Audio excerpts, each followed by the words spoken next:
विष्टि भगवान की, आदि प्रभु आदि ब्रह्मा आदिनाथ भगवान की, चंदा प्रभु भगवान की, शांतिनाथ भगवान की, चिंतामणि पारसनाथ भगवान की, शासन नायक भगवान महावीर स्वामी की, परम पूज आचार्य भगवान गुरुदेव विराग सागर जी महाराज की, अहिंसामय विश्व धर्म की, तीर्थराज संवेद शिखर की,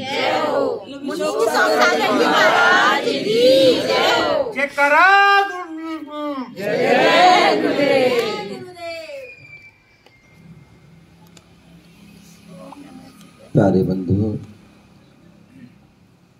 आज हम सभी हिसार नगर के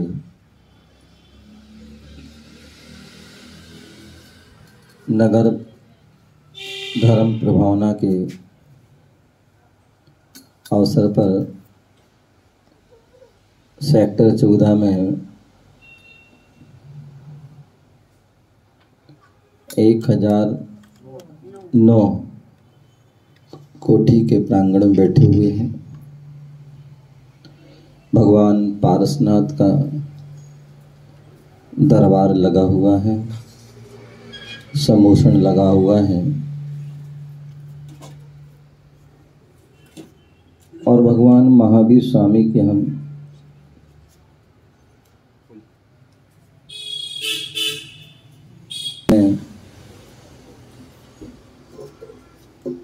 रह रहे हैं। भगवान महावीर स्वामी की दिव्य वाणी, दिव्य संदेश जन जन के लिए कल्याणकारी, हितकारी। भगवान महावीर स्वामी की दिव्य वाणी में कहा है, किसी ने प्रश्न पूछा कि भगवान मोक्ष मार्ग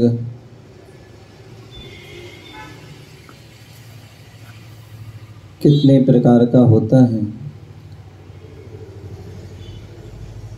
मोक्ष कैसे कैसे प्राप्त कर सकते हैं। भगवान ने अपनी दिव्य वाणी के माध्यम से सभी के लिए दिव्य उपदेश दिया और बताया 2 प्रकार के मार्ग हैं। एक श्रवण मार्ग और एक श्रावक मार्ग। श्रवण जो संत हैं, मुनिजन हैं, गुरुजन हैं, जो मोक्ष मार्ग के लिए श्रम करते हैं, वो श्रवण हैं। और श्रावक जो श्रद्धावान, विवेकवान और क्रियावान होता है, वह श्रावक होता है। श्रवण मुनिराज संत जन अपने षड आवश्यक कर्तव्य का पालन करते हैं। श्रावक भी अपने षड आवश्यक कर्म करते हैं। श्रवण मुनिजन अपने 28 मूल गुणों का पालन करते हैं। श्रावक जो है अपने 8 मूल गुणों का पालन करते हैं। श्रवण जो है अपना धर्म, ध्यान और अध्ययन दिन रात वह करते हैं। और श्रावक दानम पूजम मुखम सावय धम्मो, वह दान और पूजा प्रतिक्षण हर दिन वह करता है। और ऐसे दोनों अपने अपने धर्म का पालन करते हैं। मुनिराज साक्षात मोक्ष के कारण हैं और मुनिराज जो है, श्रावक जो है, वह परंपरा से मोक्ष के कारण हैं। लेकिन मोक्ष मार्ग पर चलना है, मोक्ष को प्राप्त करना है तो उसके लिए रत्नात्रय को धारण करना आवश्यक है। संयम को धारण करना आवश्यक है, चारित्र को धारण करना आवश्यक है। बोले सम्यक दर्शन, सम्यक ज्ञान, सम्यक चारित्र, चाहे मुनि हो चाहे वो श्रावक हो, यदि उन्हें मोक्ष मार्ग पर चलना है, मोक्ष प्राप्त करना है, तो इनको धारण करना आवश्यक है। और इन रत्नात्रय में जो यदि सबसे यदि प्रमुख है, मुख्य है, तो वह सम्यक दर्शन है। सच्चा हमें श्रद्धान होना, सच्चा विश्वास होना, सच्ची आस्था होना, समीचीन हमारा जो है सोच विचार श्रद्धान होना, ये जो है सम्यक दर्शन है। और ऐसे उस सम्यक दर्शन के लिए बहुत सरल परिभाषा में प्रथमान योग के माध्यम से आचार्य भगवंतों ने बताया कि सम्यक दर्शन क्या है। तो ले देव सास गुरु पर यथार्थ श्रद्धा न करना। किन पर? देव शास्त्र गुरुओं पर श्रद्धा न करना, वो सम्यक दर्शन। जो सच्चे देव, जो सच्चे शास्त्र, सच्चे गुरु हैं, उन पर जो श्रद्धा न करना, वह सम्यक दर्शन है। सच्चे देव की भी परिभाषा बताई है शास्त्रों में, सच्चे गुरु की भी परिभाषा बताई है, और सच्चे शास्त्र की भी। संक्षेप में यदि कहा जाए तो सच्चे देव कौन है? तो जिसने राग देश का मादिक जीते सब जग जान लिए, सब जीवों को मोक्ष मार्ग का निष्प्रय हो उपदेश दिया। बहुत सुंदर मेरी भावना की जो पंक्तियां जुगल किशोर मुख्तार जी ने, उन पंक्तियों में जो है बिल्कुल गागर में सागर भर दिया, पूरे जैनागम का पूरा जो है सार भर दिया। क्या भर दिया? पूरा जैनागम का सार पूरी छोटी सी मेरी भावना में कर दिया गया। पूरा समय सार का सार वह पूरी मेरी भावना में कर दिया। जैन धर्म का जो आगम का जो सार है वह मेरी भावना, और जैन धर्मी का विश्व के जितने भी धर्म हैं, चाहे वो हिंदू हो, चाहे वो मुस्लिम हो, चाहे वो सिख हो, चाहे वो ईसाई हो, चाहे क्रिश्चियन, जितने भी धर्म हैं, जितने भी संप्रदाय हैं, उन सबका जो सार है, उन सबका जो निचोड़ है, वह मेरी भावना है। तो मेरी भावना में सबसे पहले उन्होंने सच्चे परमात्मा का लक्षण कहा कि सच्चे परमात्मा कौन है? तो बोले जिसने राग देश का मादिक जीते सब जग जान ली, और सब जीवों को मोक्ष मार्ग का निष्प्रय हो। बोले जिसने राग देश को जीत लिया, आदिक में सभी आ गए, जिनके अंदर न राग है न द्वेष है, वो सच्चे परमात्मा। हर किसी के पास एक क्वालिटी नहीं हो सकती, हर किसी के पास ऐसी वैरायटी नहीं। यदि जो वैरायटी जो क्वालिटी है, श्रेष्ठता है, वह सच्चे देव, जिन्हें हम बीतरागी कहते हैं, जिनका राग बीत गया है, जिनका द्वेष भी बीत गया है। अन्यथा जितने भी संसार के प्राणी हैं, सभी या तो राग से सहते हैं या द्वेष से सहते हैं। कभी राग चलता है तो कभी द्वेष चलता है। जैसे अम्मा बैठी हैं और इन्होंने किया होगा, मठा दही को मथते थे ना, कैसे मथते थे? एक बड़ा सा वो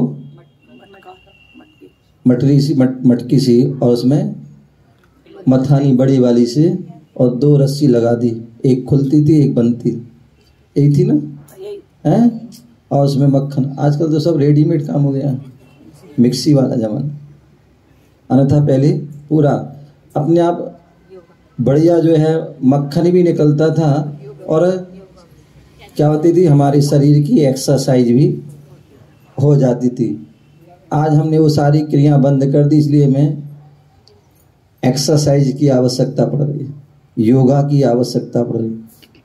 अन्यथा ये सब हमारी पहले दिनचर्या में थी सारी क्रियाएं, इसलिए कोई आवश्यकता थी। तो मैं बता रहा था कि जैसे मथानी की एक रस्सी बनती थी और एक खुलती थी, उसी प्रकार एक जहाँ राग होता है वहाँ द्वेष होता है, जहाँ द्वेष होता है वहाँ राग, और जहाँ इनमें से कोई भी है वहाँ पर जो है आपके लिए सच्चे परमात्मा का लक्षण घटित नहीं होगा।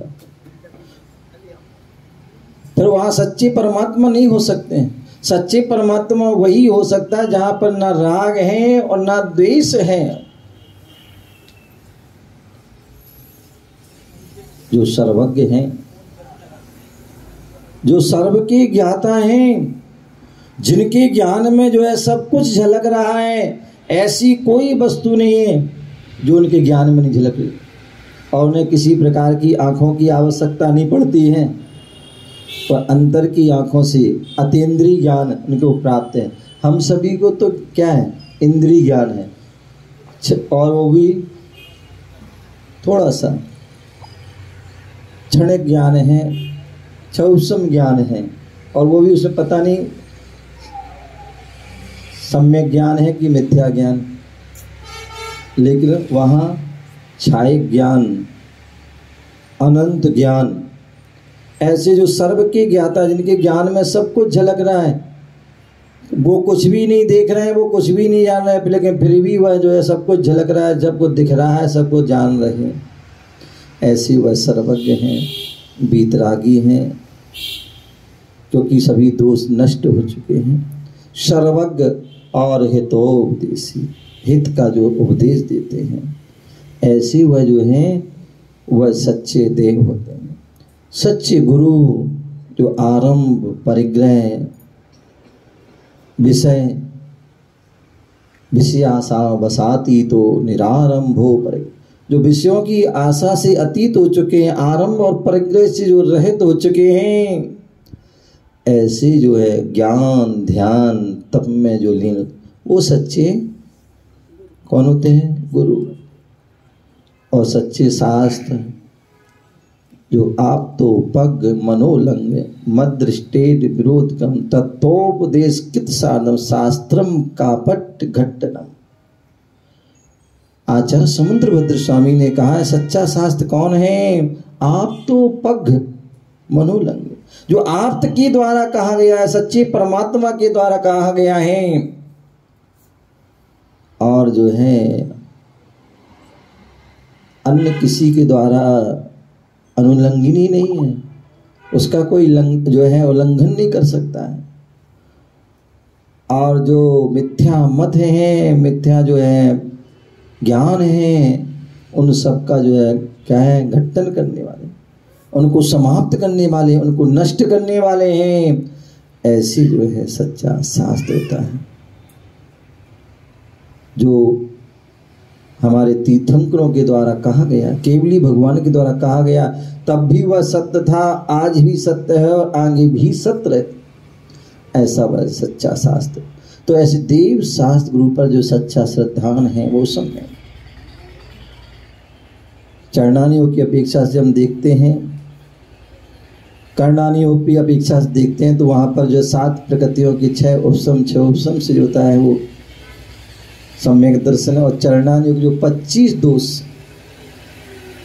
जो 25 दोषों से रहित हैं वो सम्यक दर्शन है, जहाँ पर 8 संकादी दोष नहीं है, 8 मद नहीं है, 6 अनायतन नहीं है, 3 मूर्ता नहीं है, और जहाँ पर 8 अंग से सहित हो वो सम्यक दर्शन होता है। और उन 8 अंग का होना, जैसे शरीर में 2 हाथ 2 पैर आँख कान मुख आदि जो है होना, पैर आदि होना आवश्यक है, इनके बिना शरीर अधूरा है, उसी प्रकार ये 8 अंगों का होने संकीर्ण निकांचन विचिकित्सा अमूढ़ दृष्टि उपगुण स्थितिकरण वात्सल और प्रभावना, इन 8 का होना भी अति आवश्यक है। अन्यथा एक अंग भी कम है तो अंगहीन हो जाता है, और अंगहीन व्यक्ति पूजन अभिषेक दान की वह अधिकारी नहीं है, मुनि दीक्षा आदि को वह धारण नहीं कर सकता, मोक्ष भी प्राप्त नहीं हो सकता। तो 8 अंग होना आवश्यक। उसी प्रकार सम्यक दर्शन प्राप्त करना है तो उसके लिए 8 अंग का होना आवश्यक है। और उस 8 अंग में जो है सबसे लास्ट का जो अंग है वह कौन सा है? कौन सा अंग है? प्रभावना। प्रभावना ये 8 अंग है, उन 8 अंग के उल्टे भी हैं। संकार, कांचा, अनुभुवन, आस्थिति गण, अवासल, अप्रभावना, विचिकित्सा, मूढ़ता, ये सब क्या है? ये 8 उनके दोष, और यहाँ 8 गुण हैं। तो एक अप्रभावना है और एक प्रभावना। व्यक्ति जो है, संसारी व्यक्ति जो है, अधिकांश जो है अप्रभावना तो बहुत करता है और दिन रात करता है। और आजकल तो ये जब से मोबाइल आया ना, सबसे ज़्यादा हो गई। अन्यथा इतनी कम हो, पहले नहीं होती थी, पता ही नहीं पड़ता क्या हो। लेकिन आज होता बाद में, पहले सूचना हो जाती, होते देर नहीं लगती है। और कितना झूठ है कितना सत्य है वो तो पूरा पता ही नहीं पड़ता। और अब प्रभावना में एक व्यक्ति जो है चालू करता है तो सारे फिर भेड़ चाल प्रारंभ। फिर वो देखना नहीं क्या है, फिर तो बस फॉरवर्ड करना है, सेंड करना है, क्योंकि आदत से मजबूर हो गया ना। मैसेज आना चाहिए कोई भी, और फिर वो तो आंखें बंद करके क्या होता है, फॉरवर्ड होता है, फिर तो सेंड होता है। ध्यान रखिए, मैसेज सेंड करने के पहले देखें कि हम क्या कर रहे हैं, प्रभावना कर रहे हैं कि अप्रभावना। यदि अप्रभावना करोगे तो ध्यान रखना मोक्ष मार्गी नहीं हो तुम, अमोक्ष मार्गी हो जाओगे। फिर तुम्हारा उत्थान नहीं होगा, फिर तुम्हारा विकास नहीं होगा, फिर तुम्हारा पतन हो जाएगा।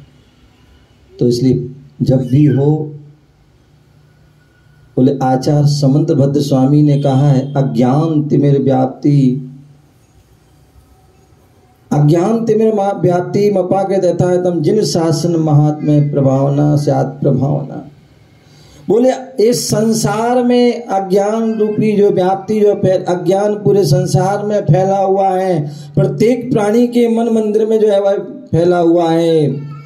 तो क्या करें हम? अज्ञान तिमिर व्याप्ति मपाकृत यथातम, हमें उस अज्ञान रूपी अंधकार को जो है यथाक्रम अपनी शक्ति के अनुसार उसको दूर करने का जो है प्रभाव, जो है क्या करना है, उसको प्रयास करना है। और उसी क्षण में उसी के जो है रूप आप सभी ने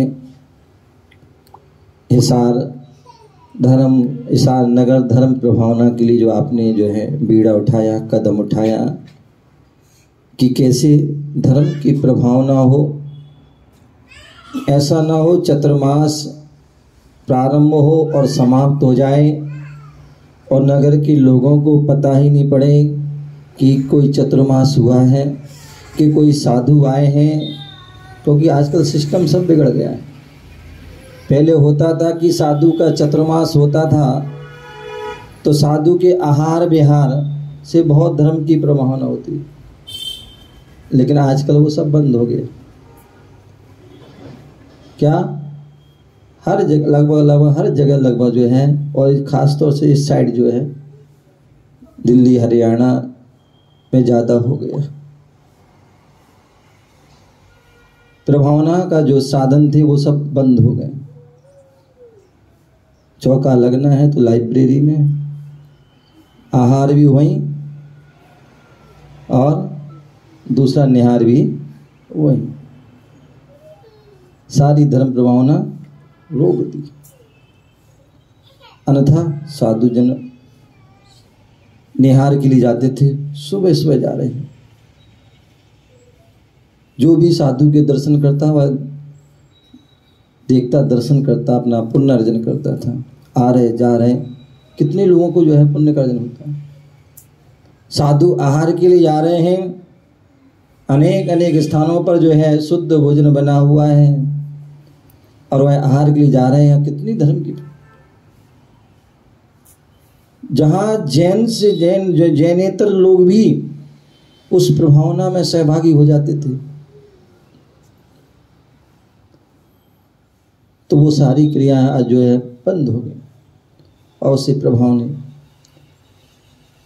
लेकिन कोई बात नहीं, आपके फिर भी भाव बने कि जैसी भी हो थोड़ा बहुत धर्म की प्रभावना हो, धर्म का प्रचार हो, और उसके लिए आपने ये प्रयास किया। और निश्चित ही एक छोटा सा प्रयास भी, एक छोटा सा बीज भी यदि हम सम्यक भूमि पर बीजारोपण करते हैं तो वह छोटा सा बीज भी एक जो है विकराल विशाल वट वृक्ष का रूप धारण कर लेता है। निश्चित माने आपका जो है सातिशय, आपने जो है पुण्य का अर्जन करने का प्रयास किया कि जो नगर धर्म प्रभावना का जो है आपने भाव बनाए कि जो ऐसे ऐसे जो लोग हैं जो 3 महीने में जो हो सकता मंदिर नहीं आए हों, गुरुओं के पास नहीं आए हों, क्योंकि वह बिजी रहते। क्या बिजी रहते ना, अपने घर और दुकान, घर और ऑफिस, घर या नौकरी, उसमें बिजी रहते हैं, टाइम नहीं मिल पाता है। आपने उन सभी के लिए भी जो है लाभ हो, और इसके लिए इतना बड़ा आपने जो है बहुत अच्छा कदम उठाया। निश्चित ही ये जो है सभी का लाभ हो, और सभी लाभ आपने उनको मौका दिया, फिर भी यदि कोई लाभ ना ले पाए तो वो उनका जो है पाप कर्म का उदय है। लेकिन आपने तो सातिशय पुण्य का अर्जन कर लिया है, और निश्चित ही ये जो प्रवास है वह सभी के लिए जो है सम्यक दर्शन में कारण बने। कहते हैं देव शास्त्र गुरु ने कहा ना, देव शास्त्र गुरु पर जो श्रद्धान करता है उसे सम्यक दर्शन की प्राप्ति होती है। एक देखिए, हो सकता पहले भी साधुओं का यहाँ आगमन हुआ होगा, लेकिन ये आगमन जो है अपने आप में अद्भुत आगमन हुआ होगा, क्योंकि साथ में जो देव शास्त्र और गुरु, देव शास्त्र और गुरु तीनों का एक साथ आगमन हुआ है। और ये निश्चित ही अनेक अनेक जीवों के लिए सम्यक दर्शन में कारण होना में कारण होगा।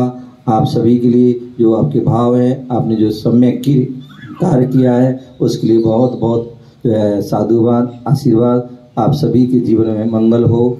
और मैं तो चाहूँगा जितने दिन का जितने समय आपको मिला है उसका पूरा जो है लाभ लें। जो आपने हो सकता वहाँ नहीं ले पाया होगा, लेकिन यहाँ पर सुबह शाम दोपहर जो भी है पूरा लाभ लें। लेकिन केवल स्वार्थी नहीं बनना, क्या परमार्थी बनना। अपने साथ साथ समस्त अपने परिवार को और अपने अड़ोसी पड़ोसी आदि सभी के लिए लाएं। कितनी हमारे जो है धर्म में कहता है कृत कारित अनुमोदना, करे करावे भावना भावे सो तीर्थंकर पदवी पावे। यदि आप करते हैं, कराते हैं और जो कर रहा है उसकी अनुमोदना करते हैं तो निश्चित ही साथ ही सब नवजापन का होता है, और उससे तीर्थंकर आदि प्रकृति का भी बंद होता है और सबका कल्याण होता है। हम भी तरते हैं और सभी तरेंगे तो निश्चित ही वह सच्ची धर्मात्म भगवान की परम पूज आचार्य भगवान गुरुदेव विराग सागर जी महाराज की